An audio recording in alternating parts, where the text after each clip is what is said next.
এই রমাদানে আমরা নেকামল করবই করব এবং কোনো আমল, কোনো ভালো কাজ, কোনো সুন্নাহ এটা করার ব্যাপারে কোনো প্রকার অলসতা করব না। কারণ ভাইরা আমার, রমজান মাস পেয়েও যদি আল্লাহর কাছে কেউ ক্ষমা না পায়, একটা প্রসিদ্ধ হাদিস আপনারা সবাই কম বেশি শুনেছেন যে নবী সাল্লাল্লাহু আলাইহি সাল্লামের কাছে জিবরিল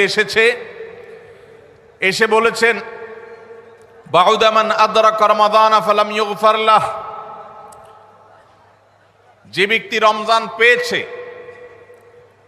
অথচ রমজানের এই বিশাল সুবর্ণ সুযোগকে কাজে লাগিয়ে সে তার জীবনের সব গুনাহগুলো মাফ করাইতে পারে নাই, সে আল্লাহর কাছ থেকে মাগফিরাত আদায় করে নিতে পারে নাই, সে জাহান্নাম থেকে মুক্ত এই ঘোষণা সে আদায় করতে পারে নাই, অথচ সে রমজান মাস পেয়েছে, এর চাইতে হতভাগা আর কে হতে পারে?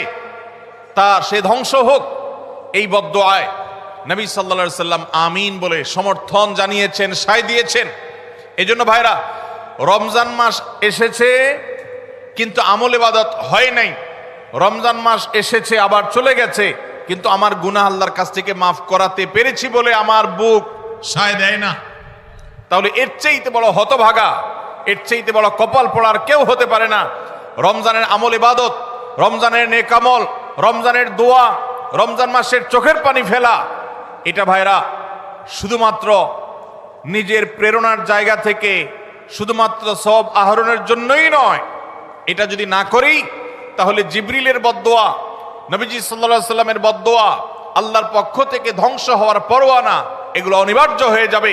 এই কথা চিন্তা করে এখন থেকে রমাদান কেন্দ্রিক প্রস্তুতির অংশ হিসাবে আমাদেরকে প্রতিজ্ঞা করতে হবে, এইবারের রমাদানের প্রতিটা দিন আমি আল্লাহর কাছে চোখের পানি ফেলে একটা নির্দিষ্ট সময় কান্নাকাটি করব, আমার গুনাহ খাতাগুলোকে মাফ করাবো, জাহান্নামীদের তালিকা আমার নাম যদি কোনো কারণে যেয়ে থাকে আমি এমন ভাবে রোনাজারি করব, এমন ভাবে ইস্তেগফার করব, এমন ভাবে চোখের পানি ফেলবো, একান্ত নীরবে আল্লাহর সাথে কথা বলবো যেন আমার সমস্ত গুনাহগুলো মাফ হয়, জাহান্নামীদের তালিকা থেকে যেন আমার নাম কেটে যায়। কিন্তু প্রতিজ্ঞা হবে এখন থেকে যে আমি কোনোভাবে এইবারের রমজানের সুযোগ আর হাতছাড়া করব না ইনশাআল্লাহ। নবী করিম সাল্লাল্লাহু আলাইহি সাল্লাম তাঁর জীবদ্দশায় কয়টা রমজান পেয়েছেন? মাত্র 8টা রমজান পেয়েছেন। দ্বিতীয় হিজরিতে রমজানের রোজা ফরজ করা হয়েছে, দশম হিজরিতে আল্লাহ তাকে দুনিয়া থেকে নিয়ে গেছেন। মাত্র 8টা রমাদান তিনি পেয়েছেন নবী সাল্লাল্লাহু আলাইহি সাল্লাম। বহু সাহাবী আছেন তাদের জীবনে রমজান মাত্র পেয়েছেন একটা রমজান পেয়েছেন, এরপরে রমজান আসার আগে হয়তো জিহাদের ময়দানে গিয়ে শাহাদাত বরণ করেছেন। অনেক সাহাবী আছেন হয়তো 40, 45, 50 বছর বয়সে ইসলাম গ্রহণ করেছেন, এরপরে কয়েক বছরের মধ্যে দুনিয়া থেকে চলে গেছেন, রমজান পেয়েছেন অল্প কয়েকটা। আর আমরা জন্মসূত্রে মুসলমান হওয়ার সুবাদে এক একজন মানুষ 20টা, 30টা, 40টা, 50টা রমজান আমরা পেয়েছি।